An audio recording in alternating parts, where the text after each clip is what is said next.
This podcast is brought to you by the following sponsors: your San Diego County Toyota dealers. We've got what it takes. Fix Auto, Corky's Pest Control, and Lolita's Family of Restaurants. Welcome to another San Diego Prep Insider basketball podcast. Tommy, Christian, Aaron here. We're at Duds by Dudes, the people who make these very awesome clothing things that we have on. In the factory, which Jared does. But no, we're here because Aaron, you finally made the varsity team. Congratulations! So you'll be getting your jacket shortly, after 2 years. And Christian, why are you holding that? Why are you holding that trophy, Christian? Because this isn't just another SDPI basketball podcast. This is a championship edition podcast. And granted, the CIF trophies look nothing like this, but they will be given out this Saturday. Yeah, exactly. Nothing but the finest of plastics at CIF. Exactly. The finest plastics that can be unearthed from. Quality the titles are asked the Cathedral football team. Ooh, yeah, that broke around the stand. Broke it within 30 seconds of receiving it. Impressive. New record. So, hey, if you win this weekend, go ahead and try and break the 30-second record.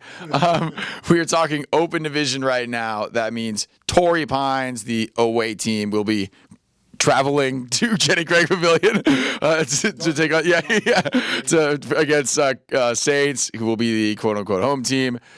It will be an exciting ball game, and I'm going to go right out front and say it, and then you guys can go give your analysis on everything. Torrey Pines, open division champion. Nice. You know what? I'm going to jump in there and just kind of give a little bit of how they both got there just to set the table. You know, Torrey Pines has exceeded expectations. It's almost perennially where, you know, they're ranked, you know, right outside the top 5 at the beginning of the year. Their fans go into uproar. They talk about the fall games that they played. And, you know, sure as shooting, every single year they make their slow ascent to the top 2 or 3 in the county. This year's no different. What was interesting about this year, though, for Torrey Pines was that the Falcons played St. Augustine in a closed-door scrimmage in November on the eve of season. They played them without Hayden Helfrich and Cade Shackelford, 2 of their more experienced guards, and, you know, reports leaked out that the game was a draw. Now, of course, you know, I was like, okay, did Tayshaun Cherry play? Yeah, he played. Did Otto Taylor play? Yeah, he played. The whole team played. That's interesting. So 4 months later, here we are, you know, with both the teams still standing. The Saints route here, of course, was a little controversial. Totally smooth, nothing bad. Yeah, nothing at all. I mean, while it was, you know, unicorns and you know, rainbows over at Torrey Pines after the game, guys taking selfies with each other and, you know, big upping each other on Twitter, you know, we just had an absolute just meltdown of society over at Doherty Gym, where, of course, I think you guys already know what happened. Foothills Christian was assessed a technical foul for calling a timeout that they didn't have. There's disputes as to whether or not scorekeepers informed Foothills whether they had timeouts or not. Whatever the case may be, they were assessed a technical. Brad Leaf lost his cool, to put it lightly. It's very, good. Was escorted out the gym, assessed with 2 more technicals. Saints hit 3 of the 6 technical free throws, won by 3. All this happened in the last 1.5 seconds of the game. Yeah, it was that type of game. So now you've got both of these teams coming in, and, you know, I've been riding with Saints, you know, as one of the top 2 teams in the county this entire year. I want to say that I think that they're going to continue that, but I think that Torrey Pines might win this one, and I'm going to pick. Don't give us a mic. Give us who's going to win this one. I'm actually going to go with the Falcons. Ooh. Yeah. So 2 of us over here. Here's why. Jay Gilliam, and just long and short of it. The fact that you have a 6'10", 250-pound monster in the middle, that you have to, you know, at this stage in the game, everybody's got to send double teams his way. The fact that the supporting cast has developed to the point where they're all threats. Finn Sullivan, Bryce Michael Pope coming off the bench, Hayden Helfrich, of course, Cade Shackelford when he comes into the game. You know, you can't double team Jake at this point, because if you do that, you're going to pay dearly from the outside. And if you put Jake on an island right now, he's shooting like 70% from the field. You know, it's almost automatic.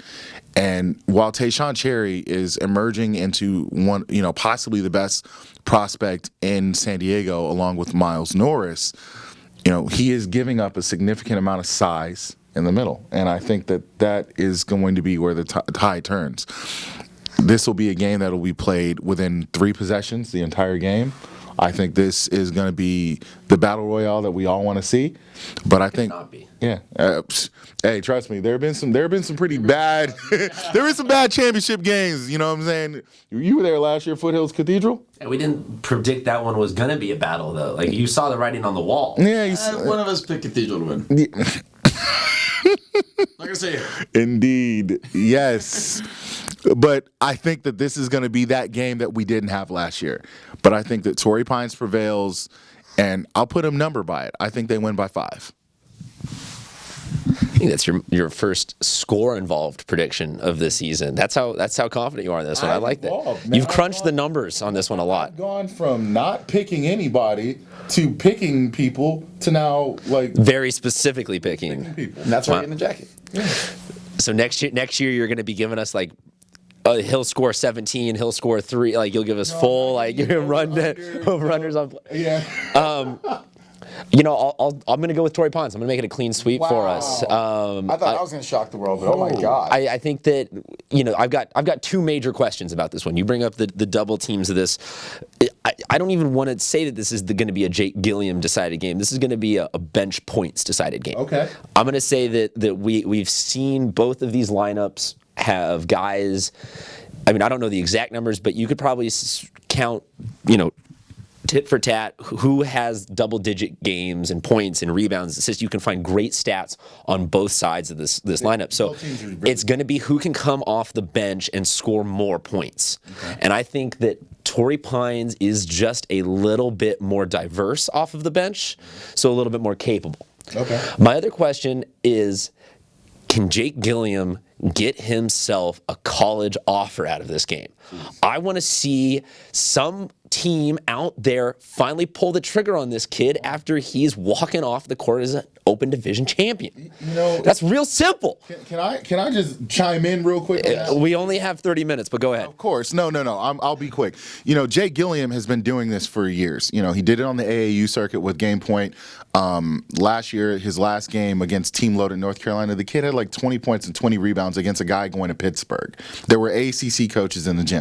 The knock has always been he's a big kid, he's slow-footed. That's what college weight rooms are for. You know what I'm saying? If you have a strength and conditioning program, use it. Redshirt him, get his body right. He will be a player for you in a year if you're that patient. But you know what? Some coaches, they want that hot and ready. They want that Little Caesars. Man, that rolled off the tongue so nicely. I'm just saying, man, get you some Papa Murphy's or something. Holla at your boy. Yeah, so I'm going to go with Torrey Pines too, and the reason why I think it's going to be interesting though, because I think Tayshaun and Jake are both bad matchups for each other. So I think they're both going to have great games, but it's going to be, can you guard Ethan? And it's going to be like you were saying, the bench points. It'll be the second, third, and fourth guys on the teams, not necessarily the superstars, who are going to make the difference. And that's why I'm going to go with TP. Otto played a great game against Foothills, probably one of the best games I've ever seen him play. He just lights out. And kudos to him for finally being healthy. I mean, it's been just a long, painful road for him with all those injuries, and he's back. He definitely makes a difference. But like you said, there are a lot of difference makers in this game. It's going to be just depth on depth. Right, so that's why I'm going to go TP. I think just the role players are going to step up for them, and I can't believe all 3 of us are picking the Falcons. I'm sure no one is going to say anything about that. I'm sure that's just going to totally fly with everyone. That's going to be totally cool with everyone. But anything else you guys want to add from the open division? Be there. Yes. You'll be courtside. I will be I'll courtside. be up in the rafters. Come say what's up. Yeah, I'm just really excited. I mean, there have been some, there's always controversy or just criticism about the system, and but the system has yielded, some really great champions, and this will be a really great championship game. Looking forward to it. Absolutely. Let's get it going. Let's play the game finally. Yep. So we'll see y'all at the Slim Jim for the championship. Big man at the Slim Jim.